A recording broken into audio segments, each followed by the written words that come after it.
Okay, guys, it's me again, John, servant of Enlil, Jesus Christ, Lord Jehovah. And I'm reading the Lament for Summer in Urim. I'm just going to read a couple parts of it.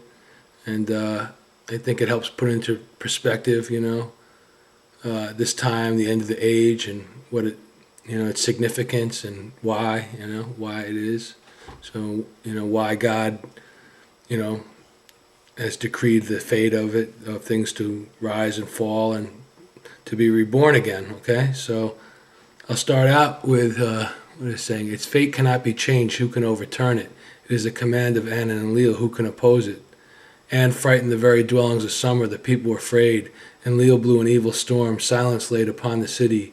Nintud bolted the door of the storehouses of the land. Enki blocked the water in the Tigris and the Euphrates. Utu took away the pronouncement of equity and justice. Anana handed over victory and strife and battle to a rebellious land. Nijirsu poured summer away like milk to the dogs. Turmoil descended upon the land. Something that no one had ever known, something unseen which had no name, something that could not be fathomed. The lands were confused in their fear. The god of the city turned away. Its shepherd vanished. The people, in their fear, breathed only with difficulty. The storm immobilized them. The storm did not let them return. There was no return for them. The time of captivity did not pass. What did Enlil, the shepherd of the black-headed people, do? Enlil to destroy the loyal households, to decimate the loyal men, to put the evil eye on the sons of the loyal men, on the firstborn. Enlil sent the Gudamin from the mountains. Their advance was as the flood of Enlil that cannot be withstood. The great wind of the countryside filled the countryside. It advanced before them. The extensive countryside was destroyed. No one moved about there. The dark time was roasted by hailstone and flames. The bright time was wiped out by a shadow. On that bloody day, mouths were crushed, heads were crashed. The storm was a harrowing coming from above. The city was struck by a hoe. On that day, heaven rumbled, the earth trembled. The storm worked without respite. Heaven was darkened, it was covered by a shadow. The mountains roared. Utu lay down on the horizon. Dust passed over the mountains. Nana lay at the zenith. The people were afraid.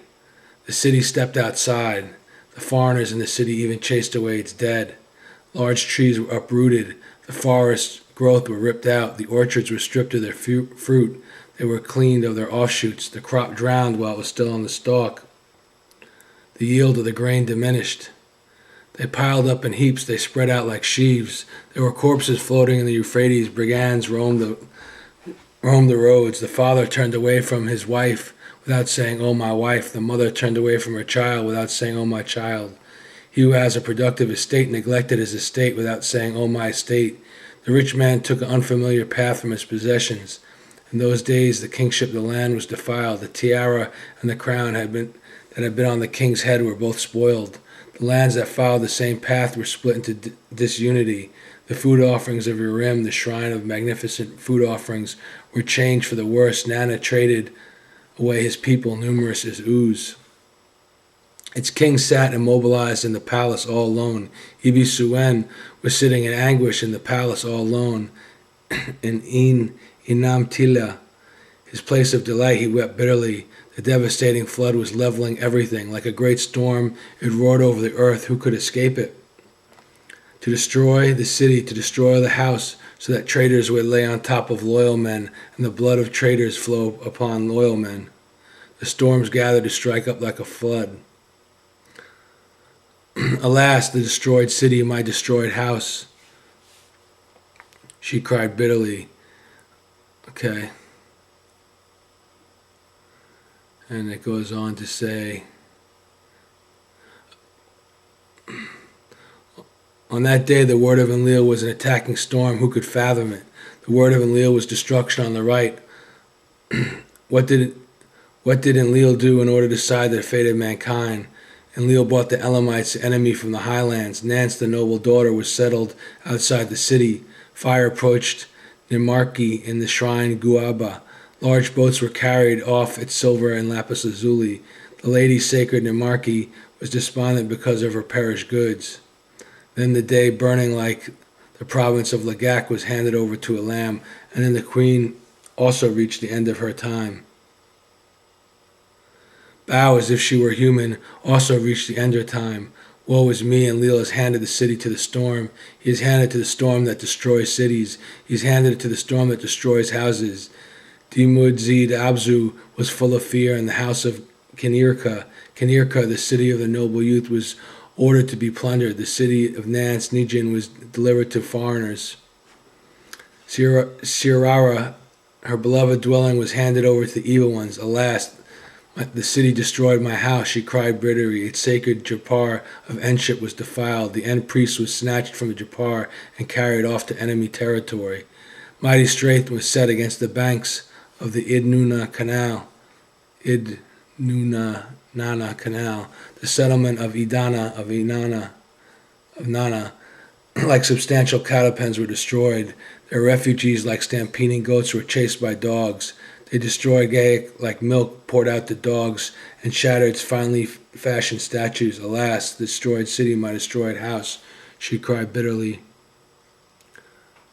A lament was raised at the dais that stretches out towards heaven. Its heavenly throne was not set up, was not fit to be crowned. It was cut down as if it were a date palm and tied together. Aku, the settlement that stretches out along the river, was deprived of water. At the place of Nana, where evil had never walked, the enemy walked. How is the house treated thus? The Ephraimah was emptied. Kiabrig was used to be filled with numerous cows and numerous calves, was destroyed like a mighty cattle pen.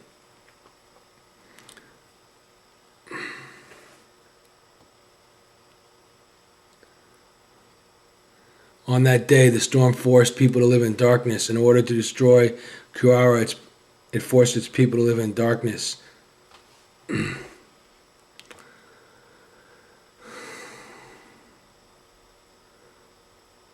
Eridig, floating on great waters, was deprived of its drinking water. Its outer environs, which had turned into haunted plains, the loyal man in the place of treachery. I, a young man who the storm is not destroyed. I was not destroyed by the storm, my attractiveness not brought to an end. We have been struck down like beautiful boxwood trees. We have been struck down like something with colorful eyes. We have been struck down like statues being cast into molds. The Gutians, Vandals are wiping us out. We turn to Father Enki in the Absu of Eridig. What more can we say? What can we add? What can we say? What more can we add? We've been driven out of Eridig. We who were in charge during the day are eclipsed by shadows. We who were in charge during the night are being attacked by the storm. How we received among the weary ones who are in charge of the day. How shall we let him in charge of night go by astray by our sleepless ones? Enki, your city has been cursed. It has been given to an enemy land. Why do they reckon us among those who have been displaced from Eridig? Why do they destroy us like palm trees, us who are not violent? Why do they break us up like a new boat that has not, and it's blank. After Enki had cast his eye on the foreign land,